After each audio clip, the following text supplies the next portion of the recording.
मन विच प्यार श्रद्धा भावना रखते हुए सतगुरु जी की अमृतमयी बाणी की विचार नाल जुड़न का यतन करिए ताकि जो सतगुरु जी सानू संदेश उपदेश बख्श रहे हैं, जो साडे सतगुरां दा मनोरथ सी कि सब नूं समझ बने,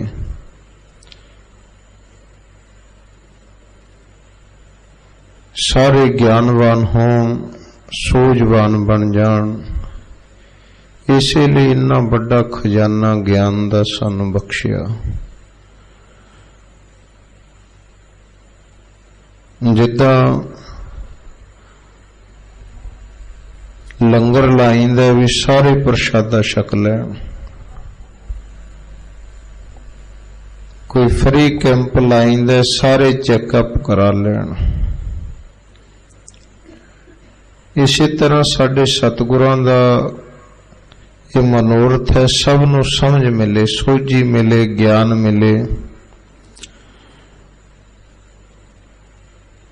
जो सानू मानख तन मिले दा की प्रयोजन है?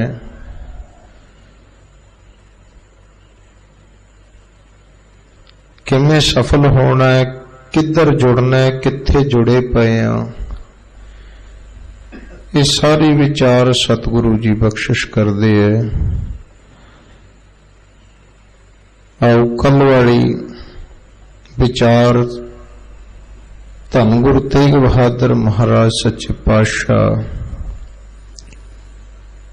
जिन्हां दे पावन बचन आपां कल आरंभ कीते।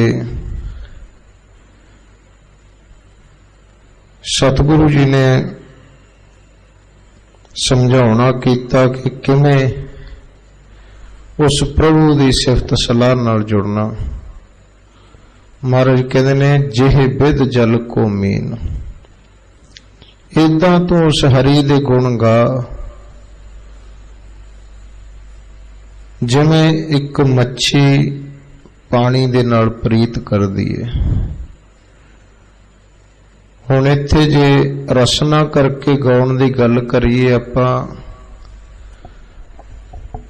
जिहड़ा मच्छी दा जीवन है वो निरंतर पानी नाल जुड़िया होया है। ते सतगुरु कहंदे ने इदां ही निरंतर तू भी जुड़िया रहो। जे जीव नाल गुण गाउण दी गल होवे फिर सारी जिंदगी आपां निरंतर किवें जीव नाल गुण गा सकदे हां? तो गाउण दा कुछ भाव होर है। हुण मच्छी पानी पानी थोड़ो कर दी, वो रहिंदी है पानी विच है। जो उन्होंने कहो भी बड़ा चिर हो गया रहिंदी नूं तो हुण कुछ समा बाहर बतीत कर ले, नहीं। सतगुरु जी कहंदे तेरा गाउणा ये बन जावे भी तेरे समझ विच ये गल आ जावे भी जे ओ बसदा मेरे नाल तां ही करके सां चलदे है। पर आपां कुछ टाइम दे लई ये गल याद रखदे हां, फिर भुल जाने हां। फिर मैं मेरी विच हौमे हंगता विच फिर फस जाने हां।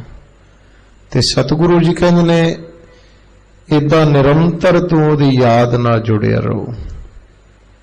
एक रस सुरत करके बसे बसिया रहे, क्योंकि जीव नाल गुण जिहड़ी आ रसना है ते थक भी जाती है। बोलदियां बोलदियां इत्थे थक भी सकती है।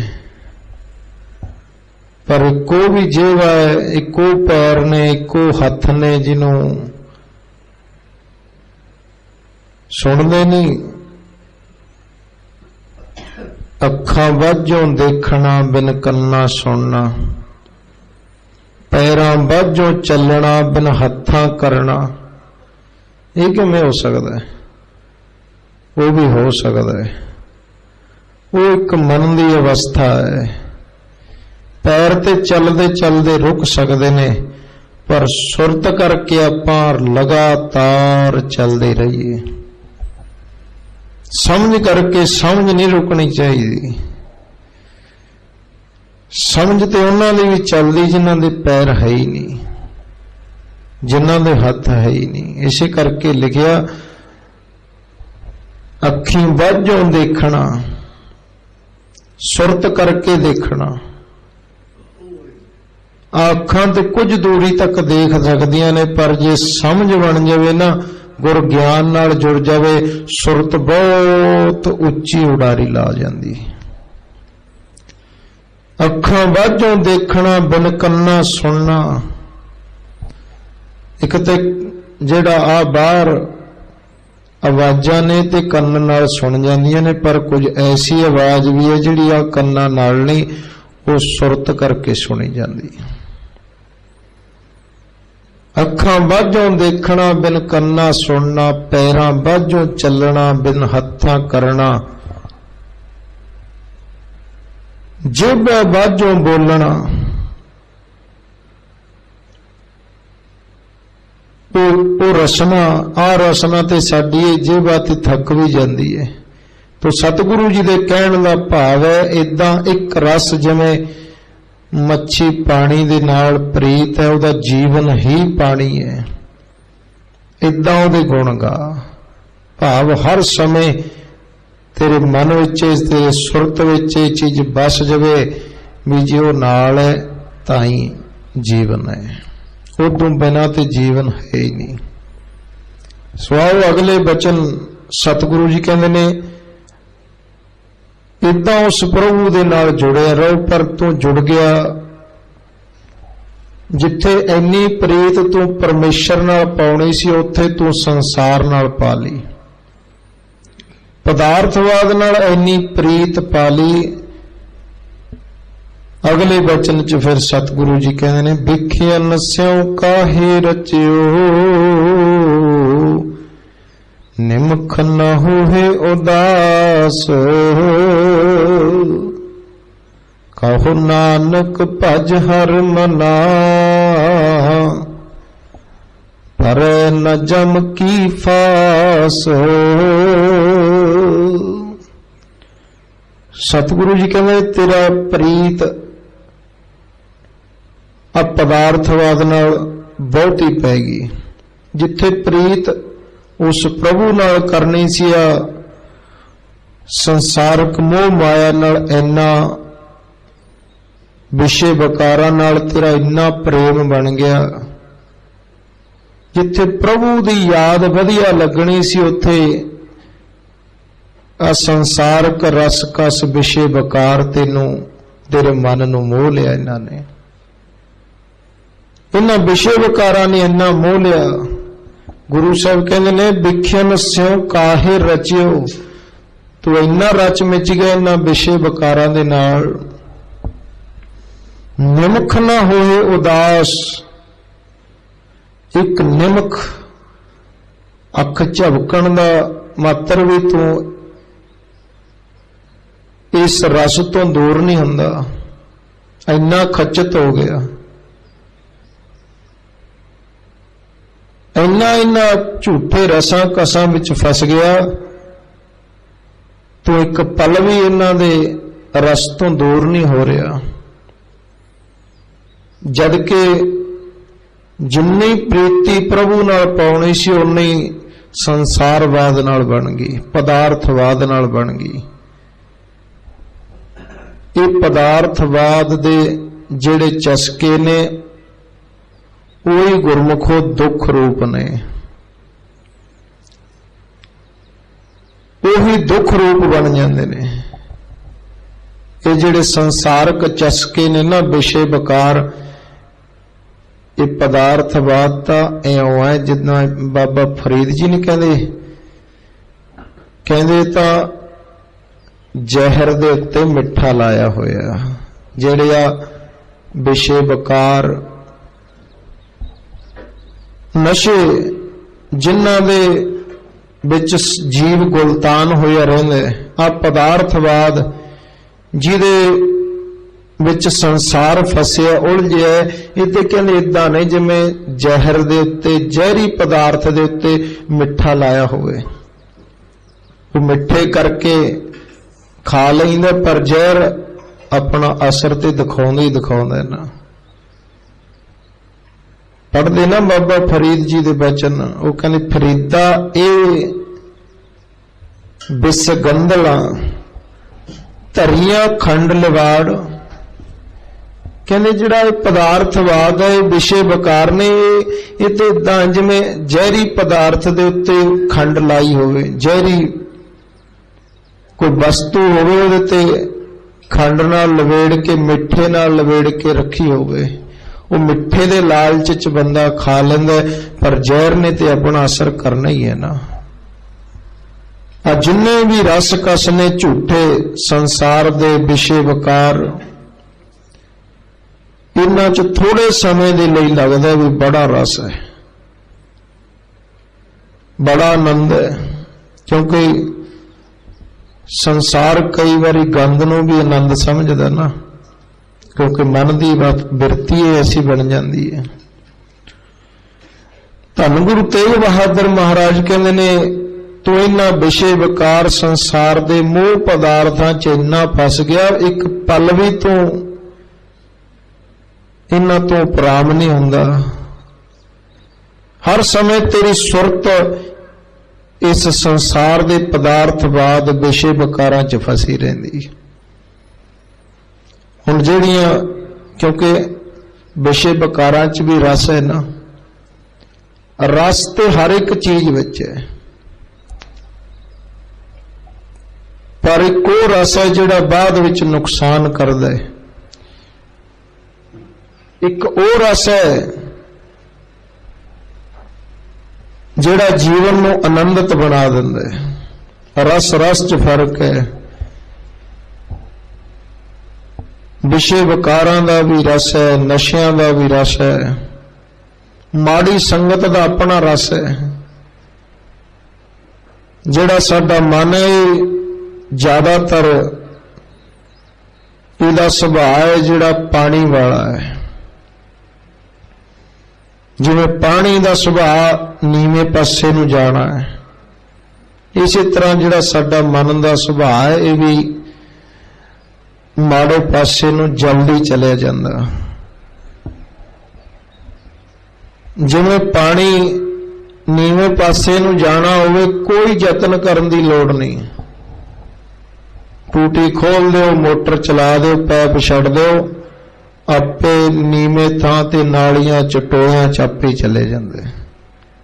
ਪਰ ਜੇ ਉੱਪਰ ਚੜਾਉਣਾ ਹੋਵੇ ਫਿਰ ਪ੍ਰੈਸ਼ਰ ਚਾਹੀਦਾ, ਫਿਰ ਕੋਈ ਯਤਨ ਕਰਨਾ ਪੈਂਦਾ, ਜ਼ਿਆਦਾ ਪ੍ਰੈਸ਼ਰ ਚਾਹੀਦਾ, ਫਿਰ ਉੱਪਰ ਚੜ੍ਹਦਾ। ਇਸੇ ਤਰ੍ਹਾਂ ਪ੍ਰਭੂ ਦੀ ਸਿਫਤ ਸਲਾਹ ਉੱਚੀ ਅਵਸਥਾ ਹੈ, ਉਧਰ ਨੂੰ ਮਨ ਜਾ ਕੇ ਰਾਜੀ ਨਹੀਂ ਹੈ, ਕਿਉਂਕਿ ਜ਼ੋਰ ਲੱਗਦਾ, ਮਿਹਨਤ ਹੁੰਦੀ। ਤੇ ਨੀਵੇਂ ਪਾਸੇ ਨੂੰ ਕਿਉਂ, ਗਲਤ ਸੰਗਤ ਵੱਲ ਨੂੰ ਕਿਉਂ ਚਲੇ ਜਾਂਦਾ? ਕਿਉਂਕਿ ਪਾਣੀ ਵਾਲਾ ਸੁਭਾਅ ਹੈ, ਪਾਣੀ ਨੀਵੇਂ ਪਾਸੇ ਨੂੰ ਬਿਨਾਂ ਯਤਨ ਤੋਂ ਹੀ ਚਲਿਆ ਜਾਂਦਾ ਹੈ। ਇਸੇ ਕਰਕੇ ਲਿਖਿਆ ਨਾ, ਪ੍ਰਭ ਕਾ ਸਿਮਰਨ ਸਭ ਤੇ ਉੱਚਾ। ਇਹ ਅਵਸਥਾ, ਇਹ ਪਾਸਾ ਉੱਚਾ ਹੈ, ਉਚਾਈ ਵੱਲ ਨੂੰ ਜਾਣਾ ਔਖਾ ਲੱਗਦਾ ਹੈ। ਇਸ ਕਰਕੇ ਗੁਰੂ ਤੇਗ ਬਹਾਦਰ ਮਹਾਰਾਜ ਕਹਿੰਦੇ ਨੇ, ਤੇਰਾ ਜਿਹੜਾ ਸੁਭਾਅ ਹੈ, ਤੇਰੀ ਜਿਹੜੀ ਸੁਰਤ ਹੈ, ਜਿਹੜੀ ਏਦਾਂ ਇੱਕ ਰਸ ਪ੍ਰਭੂ ਨਾਲ ਬਣਨੀ ਚਾਹੀਦੀ ਸੀ, ਉਹ ਸੰਸਾਰ ਨਾਲ ਬਣ ਗਈ। ਵੇਖਿਆ ਨਸਿਓ ਕਾਹੇ ਰਚਿਓ, ਐ ਭਾਈ ਤੂੰ ਇੰਨਾ ਰਚਿਆ ਪਿਆ, ਕਿਉਂ ਰਚਿਆ ਪਿਆ? ਨਿਮਖ ਨਾ ਹੋਏ ਉਦਾਸ। ਆ ਸੰਸਾਰਵਾਦ ਦੇ ਪਦਾਰਥਵਾਦ ਜਿਹੜੇ ਤੈਨੂੰ ਲੱਗਦੇ ਨਾ ਬੜਾ ਆਨੰਦ ਹੈ, ਬੜਾ ਸੁਖ ਹੈ, ਇਹ ਦੁੱਖ ਬਣ ਜਾਣਗੇ। ਇਹ ਫਿਰ ਇੰਨਾ ਭਿਆਨਕ ਦੁੱਖ ਰੂਪ ਧਾਰਨ ਕਰ ਲੈਂਦੇ ਨੇ, ਇਹੀ ਤੇਰੇ ਲਈ ਜਮ ਬਣ ਜਾਣੇ ਆ। ਇਹ ਦੁੱਖ ਹੀ ਜਮ ਨੇ। ਇੱਕ ਤੇ ਜਮ ਉਹ ਨੇ ਜੋ ਆਪਾਂ ਸੁਣਦੇ ਹਾਂ ਵੀ ਮਰਨ ਤੋਂ ਬਾਅਦ ਜਮਾਂ ਦੇ ਬਸ ਪੈ ਜਾਣਾ, ਪਰ ਸਤਿਗੁਰੂ ਜੀ ਕਹਿੰਦੇ ਨੇ ਇੱਥੇ ਜਿਹੜੇ ਆਹ ਜਮ ਨੇ, ਜਿਹੜੇ ਦੁੱਖ ਰੂਪ ਜਮ ਨੇ, ਪਹਿਲਾਂ ਇਹਨਾਂ ਤੋਂ ਛੁਟਕਾਰਾ ਕਰ। ਮਰਨ ਤੋਂ ਬਾਅਦ ਵਾਲੀ ਗੱਲ ਨਹੀਂ। ਗੁਰੂ ਸਾਹਿਬ ਨੇ ਜਿਉਂਦੇ ਜੀ ਸਭ ਕੁਝ ਜੀਵਤ ਕੋ ਵਿਵਹਾਰ, ਸਭ ਕੁਝ ਜਿਉਂਦੇ ਜੀ ਹੈ। ਮਰਨ ਤੋਂ ਬਾਅਦ ਤੇ ਸਤਿਗੁਰੂ ਕਹਿੰਦੇ ਨੇ ਨਾਨਕ ਏਵ ਨਾ ਜਾਪਈ ਕਿੱਥੇ ਜਾਏ ਸਮਾਹੇ। ਉਹ ਤੇ ਝੂਠੇ ਲਾਰੇ ਜਾਂ ਡਰਾਬੇ ਨੇ ਵੀ ਤੇਰੇ ਨਾਲ ਐ ਬਣ ਜਾਣਾ, ਆ ਬਣ ਜਾਣਾ, ਪਰ ਗੁਰੂ ਸਾਹਿਬ ਕਹਿੰਦੇ ਨੇ ਸਭ ਕੁਝ ਜੀਵਤ ਕੋ ਵਿਵਹਾਰ।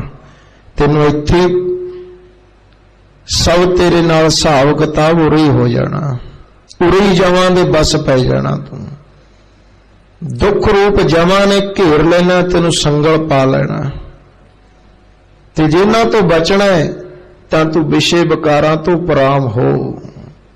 ਇਹਨਾਂ ਝੂਠੇ ਰਸਾਂ ਤੋਂ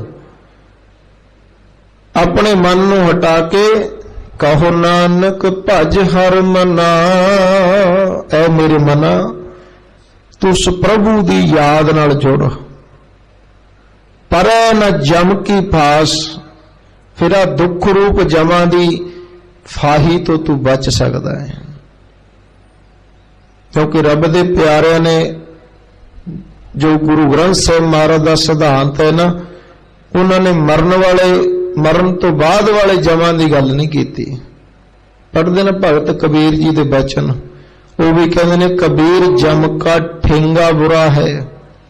ਕਹਿੰਦੇ ਆ ਦੁੱਖਾਂ ਦੀ ਮਾਰ ਬਹੁਤ ਭੈੜੀ ਹੈ। ਦੁੱਖ ਕਿਉਂ ਲੱਗਦੇ ਨੇ? ਪਰਮੇਸ਼ਰ ਦੇ ਭੁੱਲਿਆਂ ਵਿਆਪਣ ਸਭੇ ਰੋਗ। ਆ ਰੋਗ, ਆ ਦੁੱਖ ਕਿਉਂ ਵਿਆਪਦੇ ਨੇ? ਜਦੋਂ ਆਪਾਂ, ਕਿਉਂਕਿ ਹੈ ਤੇ ਸਾਡਾ ਹੀ ਨਾ, ਜਿਹੜਾ ਦੁੱਖ ਹੈ ਉਹ ਸਾਡਾ ਹੀ ਕੋਈ ਕਰਮ ਹੈ, ਆਪਾਂ ਹੀ ਬੀਜੇ। ਤਾਂ ਹੀ ਲਿਖਦੇ ਮਹਾਰਾਜ ਆਪੇ ਬੀਜ ਆਪੇ ਹੀ ਖਾਓ, ਕਰ ਕਰ ਕਰਨਾ ਲਿਖ ਲੈ ਜਾਓ। ਜੋ ਤੂੰ ਕਰਮ ਕਰ ਰਿਹਾ ਤੇਰੇ ਅੰਦਰ ਲਿਖੇ ਜਾ ਰਹੇ ਨੇ, ਤੇ ਉਹਨਾਂ ਦਾ ਹਿਸਾਬ ਕਿਤਾਬ ਤੂੰ ਇੱਥੇ ਹੀ ਕਰੇਗਾ, ਬਾਅਦ ਚ ਥੋੜ੍ਹਾ ਹੋਣਾ। ਹੁਣ ਉਰੇ ਰਹਿ ਕੇ ਆਪਾਂ ਕਿੰਨਾ ਖਰਚ ਕਰਦੇ ਹਾਂ, ਤੇ ਉਹ ਲੈਣ ਦੇਣ ਵੀ ਉਰੀ ਕਰਨਾ ਪੈਂਦਾ ਹੈ। ਇਸੇ ਕਰਕੇ ਜਿਹੜੇ ਜਮ ਰੂਪ ਲਿਖਿਆ ਨਾ, ਉਹ ਦੁੱਖਾਂ ਨੂੰ ਲਿਖਿਆ। ਇਹ ਜਿਉਂਦੇ ਜੀ ਜਮ, ਇਹਨਾਂ ਦੀ ਮਾਰ ਬਹੁਤ ਭੈੜੀ ਹੈ। ਭਗਤ ਕਬੀਰ ਜੀ ਕਹਿੰਦੇ ਨੇ ਕਬੀਰ ਜਮ ਕਾ ਠੇਂਗਾ ਬੁਰਾ ਹੈ, ਉਹ ਨਹੀਂ ਸਹਿਆ ਜਾਏ। ਕਹਿੰਦੇ ਆ ਦੁੱਖਾਂ ਦੀ ਮਾਰ ਬਹੁਤ ਭੈੜੀ ਹੈ, ਸਹਿ ਨਹੀਂ ਹੁੰਦੀ। ਪਰ ਇੱਕ ਜੋ ਸਾਧੂ ਮੋਹੇ ਮਿਲਿਓ, ਮੈਨੂੰ ਗਿਆਨ ਰੂਪੀ ਸਾਧੂ, ਗੁਰ ਗਿਆਨ ਰੂਪੀ ਸਾਧੂ ਜਦੋਂ ਮੈਨੂੰ ਮਿਲ ਗਿਆ ਨਾ, ਤੈਨੂੰ ਲਿਆ ਅੰਚਲ ਲਾਏ, ਮੈਨੂੰ ਸਮਝ ਆ ਗਈ ਮੈਂ ਇਹਨਾਂ ਦੁੱਖਾਂ ਦੀ ਮਾਰ, ਇਹਨਾਂ ਜਮਾਂ ਤੋਂ ਬਚ ਗਿਆ। ਜਿਹੜਾ ਜਿਉਂਦੇ ਜੀ ਨਹੀਂ ਬਚਿਆ, ਮਰਨ ਤੋਂ ਬਾਅਦ ਕੀ ਗਰੰਟੀ ਬਚ ਜਾਣਾ। ਤਾਂ ਹੀ ਕਰਕੇ ਬਾਣੀ 'ਚ ਲਿਖਿਆ ਬੇਣੀ ਕਹਿ ਸੁਣੋ ਰੇ ਸੰਤੋ, ਮਰਨ ਮੁਕਤ ਕਿਨ ਪਾਈ। ਐ ਭਾਈ, ਮਰਨ ਤੋਂ ਬਾਅਦ ਕਿਹੜੀ ਮੁਕਤੀ ਦੀ ਗੱਲ ਕਰਦੇ ਆ? ਇਸ ਕਰਕੇ ਸਭ ਕੁਝ ਜੀਵਤ ਕੋ ਵਿਹਾਰ, ਸਭ ਕੁਝ ਜਿਉਂਦੇ ਜੀ ਹੈ। ਅਸਕੇ ਸੰਬੰਧੀ ਮਾਤ ਪਿਤਾ ਭਾਈ ਸੁਤ ਬੰਤਾ, ਅਰ ਪੁੰਨ ਗ੍ਰਹਿ ਕੀ ਨਾਰ। ਇਹ ਸਭ ਕੁਝ ਸੰਬੰਧ ਸਾਡੇ ਜਿਉਂਦੇ ਜੀ ਨੇ, ਤੇ ਦੁੱਖ ਸੁੱਖ ਵੀ ਜਿਉਂਦੇ ਹੀ ਨੇ। ਇਸ ਕਰਕੇ ਧੰਨ ਗੁਰੂ ਤੇਗ ਬਹਾਦਰ ਮਹਾਰਾਜ ਬਖਸ਼ਿਸ਼ ਕਰਦੇ ਨੇ, ਐ ਮੇਰੇ ਮਨਾ, ਸੰਬੋਧਨ ਸਾਨੂੰ ਸਾਰਿਆਂ ਨੂੰ ਕਰਦੇ, ਸਮਝਾ ਸਾਨੂੰ ਰਹੇ ਨੇ, ਪਰ ਆਪਣੇ ਤੇ ਲਾ ਕੇ ਧੰਨ ਗੁਰੂ ਤੇਗ ਬਹਾਦਰ ਮਹਾਰਾਜ ਕਹਿੰਦੇ ਐ ਮੇਰੇ ਮਨਾ, ਤੇ ਉਹਨਾਂ ਵਿਸ਼ੇ ਵਿਕਾਰਾਂ ਸੰਸਾਰ ਦੇ ਝੂਠੇ ਰਸਾਂ 'ਚ ਇੰਨਾ ਫਸ ਗਿਆ, ਤੂੰ ਨਿਮਖ ਵੀ ਇੱਕ ਪਲ ਵੀ ਤੂੰ ਉਹਨਾਂ ਤੋਂ ਉਪਰਾਮ ਨਹੀਂ ਹੋ ਰਿਹਾ। ਇਹ ਜਿਹੜੇ ਵਿਸ਼ੇ ਵਿਕਾਰ ਪਦਾਰਥਵਾਦ ਹੈ, ਇਹ ਤੇਰੇ ਲਈ ਦੁੱਖ ਰੂਪ ਜਮ ਰੂਪ ਬਣ ਜਾਣਾ। ਇਹ ਮੋਹ ਬਸ ਹੋਇਆ, ਫਿਰ ਤੂੰ ਦੇਖਦੇ ਨਾ ਆਪਾਂ, ਮੋਹ ਬਸ ਹੋਏ ਫਿਰ ਕਿੰਨਾ ਕੁਛ ਕਰਦੀ ਸੰਸਾਰ ਤੇ ਦੁਨੀਆ। ਮੋਹ ਬਸ ਹੋਏ, ਕੋਈ ਪਦਾਰਥ ਚਾਹੀਦਾ ਉਹਦੇ ਲਈ, ਫਿਰ ਜਿੱਥੇ ਨਹੀਂ ਵੀ ਜਾਣਾ ਉੱਥੇ ਵੀ ਜਾਂਦੇ।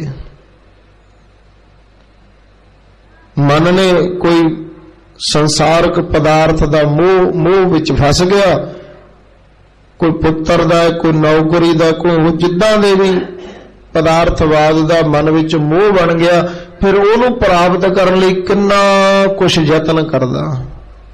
दिन रात सुख के हेत बहुत दुख पावत, सेव करत जन जन की। महाराज कहते ने सुखां दे लई दुनिया किथे किथे भटकदी, फिर इत्थों भी कुछ मिल जावे, इत्थों भी कुछ प्राप्त हो जावे। सुख के हेत बहुत दुख पावत, सेव करत जन जन की। द्वारे द्वार स्वान ਜਾਂ डोलत, कहते जगह जगह ते इदां जिवें कुकर थां थां ते मूँह मारदा फिरदा, कहते संसार फिर मोह जाल च विषयां च बकारां च फसिया, पता नहीं किथे किथे धक्के खा जांदा। द्वारे द्वार स्वान जो डोलत, नहीं शुद्ध राम भजन की। गुरु साहिब कहते ने कि मोह रूपी विषय बकारां च संसार दे पदार्थ रूपी जहर च, इनू जहर लिखिया, जेड़ा मोह वस हो जाना ना, ये जहर है। महाराज कहते विख्यान का पदार्थवाद विषय बकार, इन्हां च तू इन्ना रच गया, ये तेनू दुख रूप जम रूप चिंबड़े होए ने। इन्हां तो जे तू बचना है ना, तो समझ आ गई ना भी विख्यान जेड़े विषय बकार ने, पदार्थवाद है, ये दुख रूप ही जम ने। इन्हां तो शुरू च कहने विख्यान से तू रचिया पिया, तो लास्ट कहते ने परै ना जम की फास। जम फिर की ने, दुख ही जम ने, जेड़े सानू जकड़ के रख दे, झंझोड़ के रख देंगे दुख। पर मन लेंदे ना उन्हां चीज़ां नूं, पर जदों गुरु की कृपा गुर ज्ञान नाल जदों जुड़ जांदा, फिर दुखां सुखां तो उपर चली जाती अवस्था। वो उपराम हो जाते ने रब दे प्यारे। सुख दुख जन समदृष्टिता, रब दे प्यारिਆਂ ਲਈ दुख ते सुख इक्को ही ਹੁੰਦੇ ਨੇ, ਉਹ परवाह नहीं करते, ना वो सुखां च दे पिछे भजदे आ ते ना दुखां तो घबराउंदे आ। उन्हां ਲਈ इक्को ही ਹੁੰਦੇ ਨੇ, सुख दुख जन समदृष्टिता, नानक पाप पुण्य नहीं लेपा। वो नहीं फिर लिप्त नहीं होंगे, इन्हां च फसदे नहीं है। इस करके सतगुरु जी कहते ने तू उस प्रभु की याद नाल जुड़, कहो नानक भज हर मना, पर न जम की ताम। ते ओ विषय विकारां तो जिहड़ा मन दे समझ वाली गल है ना, वो गुरमुखो जिहड़ी जवानी अवस्था है, इत्थे सब कुछ सीखण नूं मिलदा। देखो जदों जवान अवस्था हुंदी है, उदों पढ़ाई दा पूरा जोर हुंदा, ਕੰਮਕਾਰ भी जदों बच्चों नूं पाईदा। आपां जदों नौजवान भी ले भी हुण तो जवान हो गया, तू हुण अपना काम भाल, तू किसी काम च पै। ते नौजवानी है फिर जिहड़ा वो जोश है, ਕੰਮਕਾਰ भी नौजवानी करदी है फिर। तो इसलिए जिहड़ा जिद्दां गुरु नानक साहब का जदों भरथरी नाल मेल होया ना, राजे भरथरी जिहड़ा जोगी बन गया सी, उन्हें भी लिखिया जे गुरु नानक साहब कहते तुहाडे मुताबिक प्रभु नूं मिलण दा बेड़ा किहड़ा वधिया। ते वो भी फिर अपने भरथरी जी का एक ग्रंथ है बराग शतक, एक श्रृंगार शतक है, एक नीति शतक है, उन्हें भी बड़े ग्रंथ लिखे। उहदे च भी वो कहते ने भव सागर के तरन को तरन अवस्था आहे। कहते जे संसार सागर तो तरना है तो जवानी पहरे दे विच जुड़िया जावे, क्योंकि जवानी है जिधर नूं लग गई, जिहड़े पासे नूं पै गया, इत्थे जिहड़ी समझ बन गई बस बन गई। ते जे जवानी बकारां च पै जावे, फिर जीवन बर्बाद। नशियां च पै गई, समा बर्बाद। बहिमा भरमा च जवानी जे पै जावे ना, तो सारी जिंदगी बहिमा च ही जिवी जांदा है।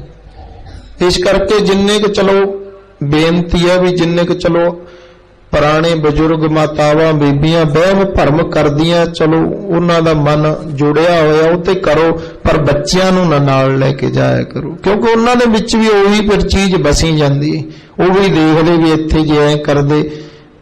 हुण आपां दे उन्हां वहमां भरमां च नाले पता है भी साडे मन दा उही वहम है, पर बच्चियां नूं नहीं, इन्हां बच्चियां नूं जे लैके जाना किते जिथे कोई ज्ञान दी गल है, समझ मिलदी है, जिथे वहम भरम पखंड है उत्थे बच्चियां नूं नहीं। आप ते चलो आपां जुड़े ही आ, घट्टो घट बच्चियां नूं बचा के रखिए आपां, वो समझ वाले पासे, वो पढ़ाई वाले पासे जाण। इस करके जिहड़ा नौजवानी अवस्था है ये जिहड़ी प्रभु नाल जुड़े ना, इत्थे जे मन साडा इस पासे नूं जुड़ गया फिर इहने गुरमुखो सानूं सफलता वल नूं लै जाना। पर जे ना जुड़े तो ये गुरमुखो ये फिर जीवन बर्बादी वाले पासे चले जाते। इसलिए अगले वचन च महाराज धन गुरु तेग बहादुर महाराज कहते ने, तरना पोयों ही गयो लियो जरा तन जीत। महाराज कहते ने तेरा समा जवानी दा इउं ही लंघ गया। ऐ मेरे मना तरना पो, तरन कहते ने जवानी नूं, आ तेरा समा जिहदे च तां समझ लैनी सी ते प्रभु नाल जुड़ सकदा सी, तू समझ वाले पासे ज्ञान प्राप्त कर सकदा सी, इहदा तेरा इउं ही लंघ गया विषय विकारां च। वेखिया नस्यो काहे रचियो, तेरा विषय विकारां च मन गलत संगत विच जुड़ के तेरा यह समा इउं लंघ गया। तरना पो यूं ही गयो लियो जरा तन जीत। ते जरा जवानी तो बाद गुरमुखो शरीर दा जिहड़ा ये ठंडे पासे चल पैंदा, फिर वो जोश जदों जवानी लंघ जावे ना फिर वो जोश नहीं रहिंदा, फिर वो उन्नी समझ भी नहीं रहिंदी। मारे कहते लियो जरा तन जीता, तेरा जिहड़ा तन है ना जवानी है तेरी ये बुढ़ापे ने जित लेनी। बुढ़ापा हावी हो जाना है, इन्हें जित लेना है। पढ़ते नहीं गुरु साहब के बचन आशा की बार गुरु नानक साहब कहने ने, कोठे मंडप माड़ियां लाए बैठे कर पासारिया, जर आई जोबन हारिया। जदों जर आ जाती, जर कहते ने बुढ़ेपे नूं, बुढ़ेपा जित जांदा है ते जवानी हार जाती है। ये इदां है जिवें कहते ना जवानी दा कब्जा होवे, किसी दा घर ते कब्जा होवे ते बाहरों कोई आके दरवाजा खड़काए, वो कहे भी तू बाहर चल हुण मैं रहना इत्थे। इदां है साडा तन, इस साडे शरीर दे उत्ते जवानी दा कब्जा है। ये जवानी काबज होके रहना चाहती है, ते सोचदी मैं इत्थे रहा, मेरा जिहड़ा कब्जा बनिया रहे, कदे एक्सरसाइज करदा, कदे खुराकां खांदा, कदे धौले बालां नूं काले करदा भी जवानी बनी रहे, मेरा कब्जा बनिया रहे।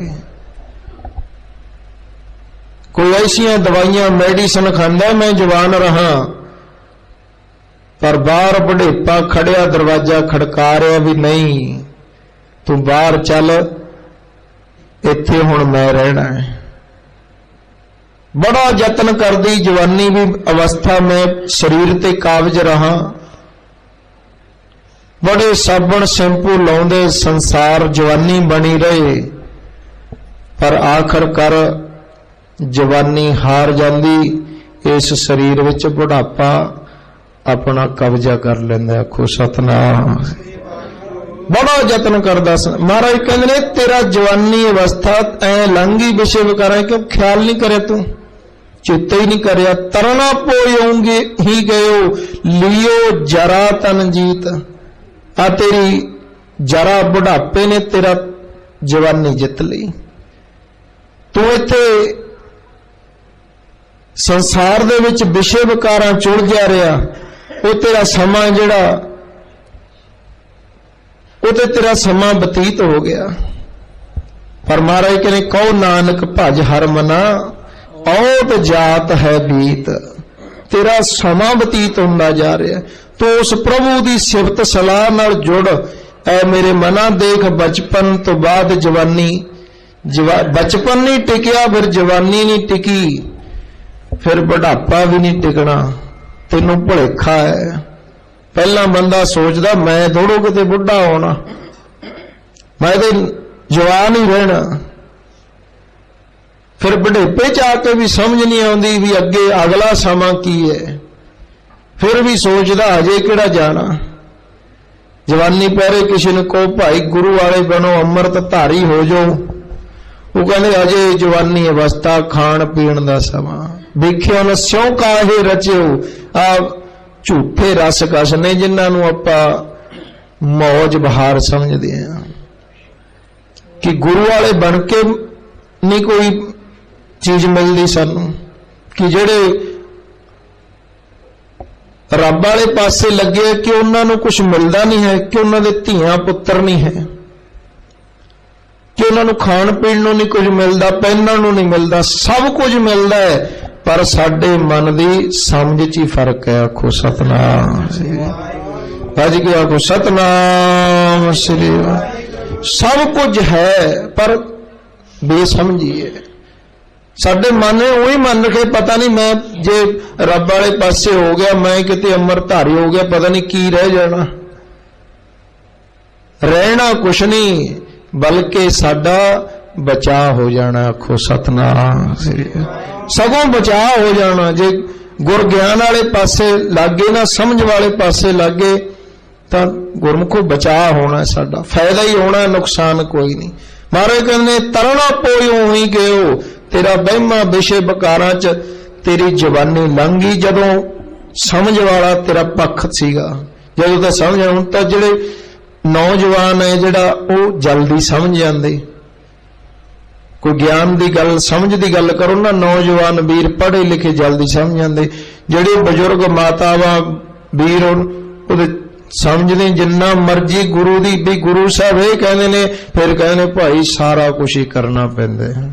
ਫਿਰ ਸੂਈ ਉੱਥੇ ਆ ਜਾਂਦੀ। ਜਦੋਂ ਵੀ ਗੁਰੂ ਸਾਹਿਬ ਦੇ ਅੱਗੇ ਝੁਕਣ ਦਾ ਮਤਲਬ ਹੀ ਨਹੀਂ ਸਮਝਿਆ, ਨਾਲੇ ਰੋਜ਼ ਗੁਰੂ ਸਾਹਿਬ ਨੂੰ ਨਮਸਕਾਰ ਕਰ ਦਿੰਦੇ ਆ, ਫਿਰ ਗੁਰੂ ਦੀ ਮੰਨਦੇ ਹੈ ਨਹੀਂ ਆਪਾਂ। ਇਹ ਤੇ ਉਹ ਹੈ ਵੀ ਫਿਰ ਕਹਿੰਦੇ ਨੇ ਸੀਸ ਨਵਾਏ ਕਿਆ ਥੀ ਹੈ, ਮੁੱਢੋਂ ਕੁੱਥਾ ਜਾਏ। ਫਿਰ ਕਹਿੰਦੇ ਸਿਰ ਵੀ ਨਵਾ ਰਿਹਾ ਤੇ ਤੂੰ ਮੰਨ ਵੀ ਨਹੀਂ ਰਿਹਾ। ਤੂੰ ਗੁਰੂ ਦੀ ਗੱਲ, ਸਿਰ ਨਵਾਉਣ ਦਾ ਮਤਲਬ ਤੇ ਇਹੀ ਹੁੰਦਾ ਨਾ ਵੀ ਮੈਂ ਮੰਨਾਂਗਾ ਗੱਲ। ਸੱਚੇ ਪਾਤਸ਼ਾਹ ਮੈਂ ਆਪਣੀ ਮੱਤ ਤੁਹਾਡੇ ਚਰਨਾਂ 'ਚ ਰੱਖਤੀ, ਮੈਨੂੰ ਆਪਣੀ ਮੱਤ ਦੇ ਦਿਓ। ਮਤਲਬ ਤੇ ਇਹੀ ਹੁੰਦਾ ਨਮਸਕਾਰ ਕਰਨਾ। ਪਰ ਨਮਸਕਾਰ ਵੀ ਕਰੀ ਜਾਂਦੇ ਆ, ਗੁਰੂ ਦੀ ਗੱਲ ਵੀ ਮੰਨ ਕੇ ਰਾਜੀ ਨਹੀਂ। ਆਖੋ ਸਤਨਾਮ। ਫਿਰ ਕੀ ਹੈ ਤਾਂ ਬੱਧਾ ਚੱਟੀ ਹੋ ਗਈ। ਬੱਧਾ ਚੱਟੀ ਜੋ ਪਰੈ ਨਾ ਗੁਣ ਨਾ ਉਪਕਾਰ। ਜੇ ਤੇ ਬੱਧਾ ਚੱਟੀ ਹੋ ਵੀ ਚਲੋ ਜਾ ਆਉਂਦੇ ਆ, ਮੱਥਾ ਟੇਕ ਆਉਂਦੇ ਆ। ਮੱਥਾ ਟੇਕਣ ਦਾ ਮਤਲਬ ਕੁਛ ਹੋਰ ਹੈ। ਅਸਲ ਵਿੱਚ ਮੱਥਾ ਟੇਕਣਾ ਨਹੀਂ ਹੁੰਦਾ, ਅਸਲ ਵਿੱਚ ਹੁੰਦੀ ਹੈ ਗੁਰੂ ਨੂੰ ਨਮਸਕਾਰ। ਮੱਥਾ ਟੇਕਣਾ ਮਤਲਬ ਹੁੰਦਾ ਵੀ ਜਿਹੜਾ ਖੇੜਾ ਛੱਡੋ, ਪਰ ਨਹੀਂ, ਗੁਰੂ ਸਾਹਿਬ ਨੂੰ ਨਮਸਕਾਰ ਵੀ ਕਰੀਏ ਔਰ ਨਾਲ ਨਾਲ ਇਹ ਸਮਝੀਏ ਵੀ ਜੋ ਗੁਰੂ ਸਾਹਿਬ ਕਹਿ ਰਹੇ ਨੇ ਉਹ ਬਚਨ ਸਤ ਨੇ। ਮਹਾਰਾਜ ਕਹਿੰਦੇ ਤਰਣਾ ਪੋਇਓ ਹੀ ਗਿਓ, ਲਿਓ ਜਰਾ ਤਨਜੀਤ, ਕਹੋ ਨਾਨਕ ਭਜ ਹਰ ਮਨਾ, ਔਦ ਜਾਤ ਹੈ ਵੀ। ਤੇਰਾ ਸਮਾਂ ਬਤੀਤ ਹੁੰਦਾ, ਤੇਰੀ ਔਦ ਉਮਰ ਬਤੀਤ ਹੁੰਦੀ ਜਾ ਰਹੀ ਹੈ। ਐ ਮੇਰੇ ਮਨਾ ਤੂੰ ਸਮਝ ਵਾਲੇ ਪਾਸੇ ਗੁਰੂ ਦੇ ਗਿਆਨ ਨਾਲ ਜੁੜ, ਸਮਝ ਲੈ, ਨਹੀਂ ਤੇਰਾ ਸਮਾਂ ਬਤੀਤ ਹੁੰਦਾ ਜਾ ਰਿਹਾ। ਆਓ ਇਤਨੀਆਂ ਕੁ ਬੇਨਤੀਆਂ ਪ੍ਰਵਾਨ, ਭੁੱਲਾਂ ਚੁੱਕਾਂ ਦੀ ਖਿਮਾ। ਸਾਰੀ ਸੰਗਤ ਦਾ ਧੰਨਵਾਦ। ਬੇਨਤੀ ਪਿਆਰ ਨਾਲ ਕਿ ਐਸਾ ਸਮਾਂ ਬਾਰ-ਬਾਰ ਨਹੀਂ ਮਿਲਦਾ। ਸਾਰੇ ਲਾਹਾ ਲਓ, ਆਪਾਂ ਕੋਸ਼ਿਸ਼ ਕਰੀਏ ਜਿੱਥੋਂ ਤੱਕ ਵੀ ਆਵਾਜ਼ ਸੁਣਾਈ ਦੇ ਰਹੀ ਹੈ। ਧੰਨ ਗੁਰੂ ਤੇਗ ਬਹਾਦਰ ਮਹਾਰਾਜ ਜੋ ਗੁਰੂ ਗ੍ਰੰਥ ਸਾਹਿਬ ਮਹਾਰਾਜ ਦੀ ਬਾਣੀ ਦਾ ਸਾਰ ਤੱਤ ਜੋ ਗੁਰੂ ਸਾਹਿਬ ਨੇ ਇਹਨਾਂ ਸ਼ਲੋਕਾਂ ਦੇ ਵਿੱਚ ਬਖਸ਼ਿਆ, ਆਪਾਂ ਸਾਰੇ ਲਾਹਾ ਲਈਏ। ਬਾਰ-ਬਾਰ ਐਸਾ ਸਮਾਂ ਨਹੀਂ ਮਿਲਦਾ ਹੁੰਦਾ, ਤੇ ਕਿਤੇ ਸਮਾਂ ਪ੍ਰਾਪਤ ਹੁੰਦਾ ਹੈ। ਸੋ ਇਸ ਲਈ ਸਾਰਿਆਂ ਨੂੰ ਬੇਨਤੀ ਪਿਆਰ ਨਾਲ ਸਾਰੇ ਗੁਰੂ ਕੇ ਬਚਨਾਂ ਨਾਲ ਜੁੜ ਕੇ ਆਪਾਂ ਸਮਝੀਏ। ਜਦੋਂ ਫਿਰ ਕਿਤੇ ਬਾਣੀ ਚੱਲਦੀ ਹੋਵੇ ਆਨੰਦ ਬਣੇ, ਰਸ ਬਣੇ, ਸਾਨੂੰ ਸਮਝ ਬਣੇ। ਫਿਰ ਜਦੋਂ ਇਹ ਤੇ ਇੱਕ ਸੀਮਤ ਹੈ ਨਾ, ਇਹ ਤੇ ਇੱਕ ਵਿਆਖਿਆ, ਪਰ ਜਦੋਂ ਸਾਡੀ ਸੁਰਤ ਸਮਝੇਗੀ ਇਹਨੇ ਪਤਾ ਨਹੀਂ ਕਿੰਨਾ ਕੁਝ ਸਮਝ ਜਾਣਾ ਇਹਨਾਂ ਚੋਂ, ਕਿਉਂਕਿ ਇਹਦਾ ਗੁਰੂ ਦੇ ਗਿਆਨ ਦਾ ਖਜ਼ਾਨਾ ਇਹ ਕਿਹੜਾ ਮੁੱਕਣ ਵਾਲਾ ਹੈ। ਇਹਦੇ ਅਰਥ ਸੀਮਤ ਹੋ ਜਾਂਦੇ ਨੇ, ਕੁਝ ਦਾਇਰੇ 'ਚ ਨੇ, ਪਰ ਜਦੋਂ ਸਾਡੀ ਸੁਰਤ ਨੂੰ ਪਤਾ ਨਹੀਂ ਗੁਰੂ ਸਾਹਿਬ ਨੇ ਕਿਹੜੀ ਗੱਲ ਸਮਝਾ ਦੇਣੀ। ਇਸ ਕਰਕੇ ਸਾਰੇ ਆਪਾਂ ਲਾਹਾ ਲਈਏ, ਆਓ ਸ਼ਲੋਕ ਵਿੱਚ ਸ਼ਾਮਲ ਹੋਵੋ, ਕੋਈ ਰਸਨਾ